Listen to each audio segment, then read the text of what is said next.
You took my darkness and gave me your light. Thank you, Lord. Thank you, Lord. You took my sin and my shame. You took my sickness and healed all my pain. Thank you, Lord. Thank you, Lord. With a grateful heart, with a song of praise, with an outstretched song, I will bless your name and thank you, Lord. I just want to thank you, Lord. Thank you, Lord. I just want to thank you, Lord. Thank you, Lord. Nakalimutan na sa uban. Amo lamong pahinumduman sa maing balita. Ang maing balita higala na atong mabasa sa Biblia sa unang Korinto 15. Ingon dia nga ang maing balita mao ni nga ang among gi-preach karon nga si Jesus Christ namatay para sa atong mga sala. Mao ni siya ang pinakamaing balita nga ano na ami higala. Wala mi nagpabayad, ingani lang ni tungod kay gigugma na mo ang Ginoo, gigugma pud mo na mo higala.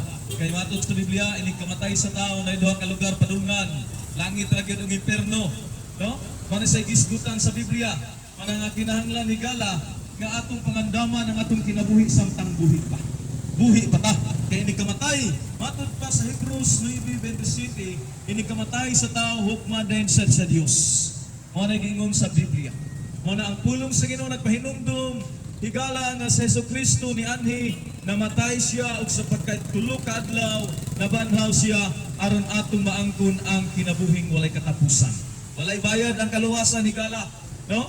Bisag unsa ka, dautan ka nga tao, maayo ka nga tao higala, usa ka nga gipakamatian sa atong Ginoong Jesucristo. Ni anhi siya sa kalibutan, si Ginoong Hesus nagpakaulaw siya, no? Pero wala na gibati ang pagkaulaw higala. No, nagpakauaw si Jesus Christ diri. Usa siya ka Dios, usa siya ka hari, minaog lang sa kalibutan aron iyang ipadama o iyang ipamahagi higala ang iyang dakong gugma diri nato. Dako kay gugma ang Ginoo kung ikaw higala, no, walay sa imong pagtuo nga walay nahigugma nimo, prosultihan kay ikaw sa tinuod ingon ang John 3:16, for God so loved the world and He gave His only begotten Son, that whosoever believeth in Him shall not perish but have everlasting life. Kung sa imong tanaw higala wala na nagmahal nimo, masultihan kay ikaw na si Ginoong Jesucristo.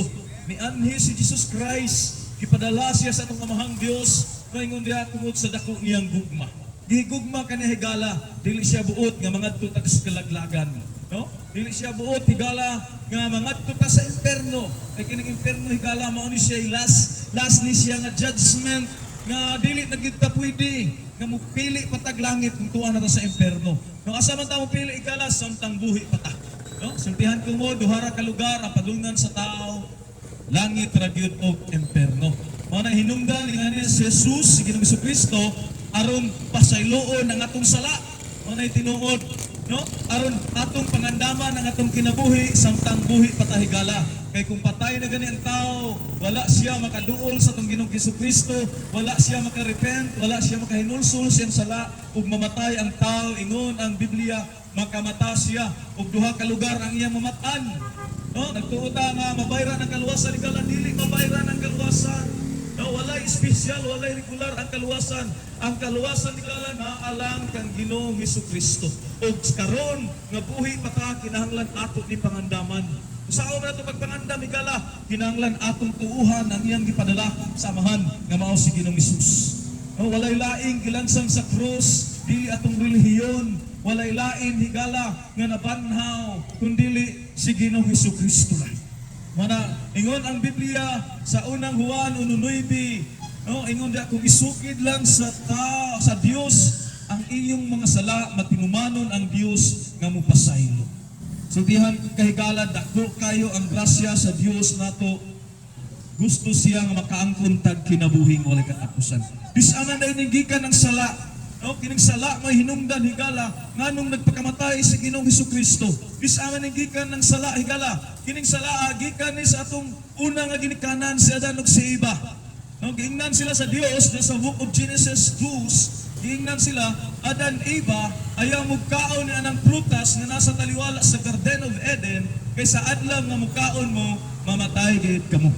Ato nakita higala nga gisupak gyud sa tao ang Dios. Sa dihang gitintal si Adan ug si Eva sa bitin the serpent, no, giingnan sila nga dili mo mga matay.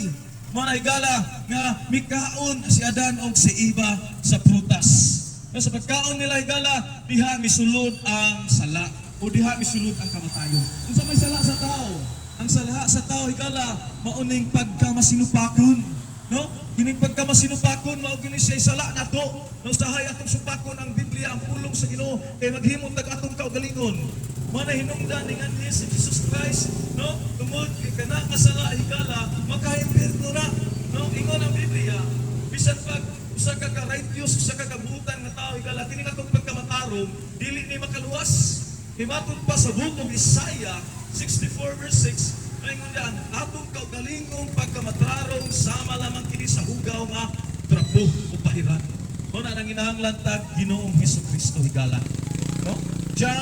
Romans 6:23 ingon diyan, for the wages of sin is death, but the gift of God is eternal life through Jesus Christ. No, ang bayad sa sala higala kamatayon.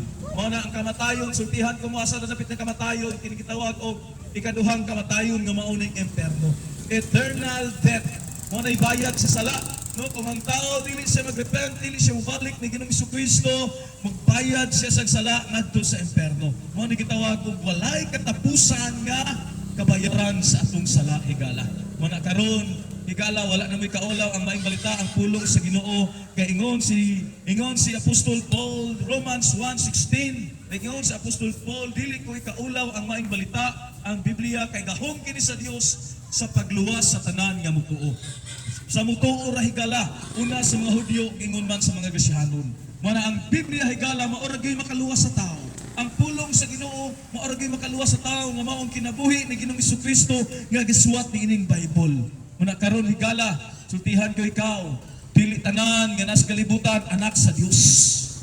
Sultihan ko ikaw, tanan tao naas kalibutan hinimo sa Dios, pero dili tanan tao anak sa Dios.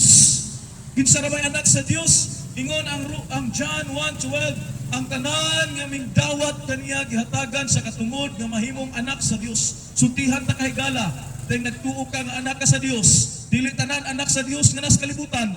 Kitang tanan hinimo sa Dios, pero dili tanan anak sa Dios. Ang anak sa Dios kadto lang mituog midawat ni Ginoong Hesukristo.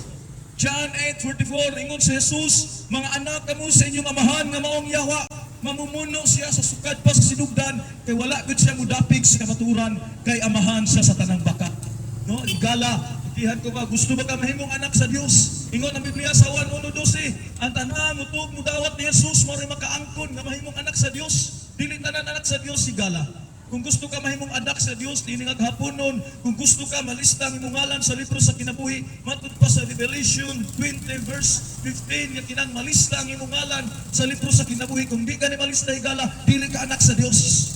Muna karon hinumduman ko kamo, no, amo mong giwarningan nga naami karon kay nagwarning ni nga ang Dios manimalus gud sa mga tao nga wala motuo sa pulong sa Ginoo. Muna siya tinuod higala. Gihigugma mo sa Ginoo, gihigugma mo muna mo. Nabawat na mo ang kaluwasan nga walay bayad, ingon ang pulong sa Ginoo, ihatag usab ni nila nga walay bayad. Wala may magpabayad diri higala, no? Wala may maulaw. Tungod kay dili na mo ikaulaw ang Ginoo, dili na mo ikaulaw sa Ginoong Hesukristo. Kay tinuod nga naay kaluwasan, tinuod nga naay kinabuhing walay katapusan higala. Kanos ama ka maginulsol, unya nagpatay na? Wala na chance higala, no more chance. Kung patay na ang tao, kadi na siya makahinulsol. No, karon ang panahon, kinahanglan maghinulsol ang tao. Ingon na sa book of Revelation 3:20, ingon ang pulong sa Ginoo higala, ani ako sa pultahan, nagdukdok, o sibit sa kinsa, nakadungog sa kong tingog, o muapli sa pultahan, musulod ako. Ang pultahan higala ang gisgutan diha mao nang imong Biblia. Ang tingog nga giingon sa Dios mao ning pulong sa Ginoo nga among i-share ninyo karon. Among ibahagi ninyo.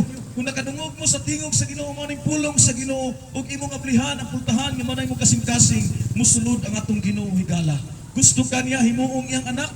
Gusto ka himuon kaniyang iyang anak higala kung imo siyang dawaton kinasing-kasing.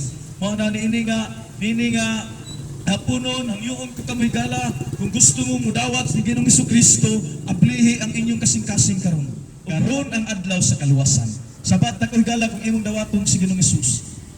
Ginoong Hesus, Ginoong Hesus, hining nga kahapunon, ining kahaponon, akong ablihan akong ablihan, ang akong kasing-kasing akong o kasing-kasing, ako kang hangyoon. ako kang Ginoong Hesus, Ginoong Hesus, nga musulod ka ang sunod sa akong kinabuhi. sa akong kinabuhi, Maghari ka maghari sa akong kasing-kasing. sa akong kasing-kasing. Ginoong Hesus, Ginoong Hesus, pasaylo ako pasaylo ako sa tanan sa tanan kung kalapasan. kung kalapasan. Gikan sa kong paghimugso Gikan sa o akong hangtod karon. paghimugso. Hinluy ako, Hinluy ako. pinaagi Pinaagi sa imong pililhong sa imong dugo pililhong na dugo. nga imong giula Imong giula dito sa cross dito sa Kalbaryo. sa Kalbaryo. Salamat, Salamat. Ginoong Jesucristo, Jesucristo, na niining taknaa, niining imo nang gilista Imo nang gilista ang akong ngalan ang akong sa ngalan libro sa libro sa kinabuhi sa kinabuhi nga walay katapusan. Walay katapusan. Salamat, Salamat. Ginoong Jesus, Ginoong na sugad karon. Sugod ka. Salamat, Salamat. isa na ako Murusan ako sa imong pamilya. sa imong pamilya. Salamat, Amahan. Salamat sa Kini among giampo Kini among sa giampo. pangalan ni Jesus. Pangalan ni Jesus. Amen.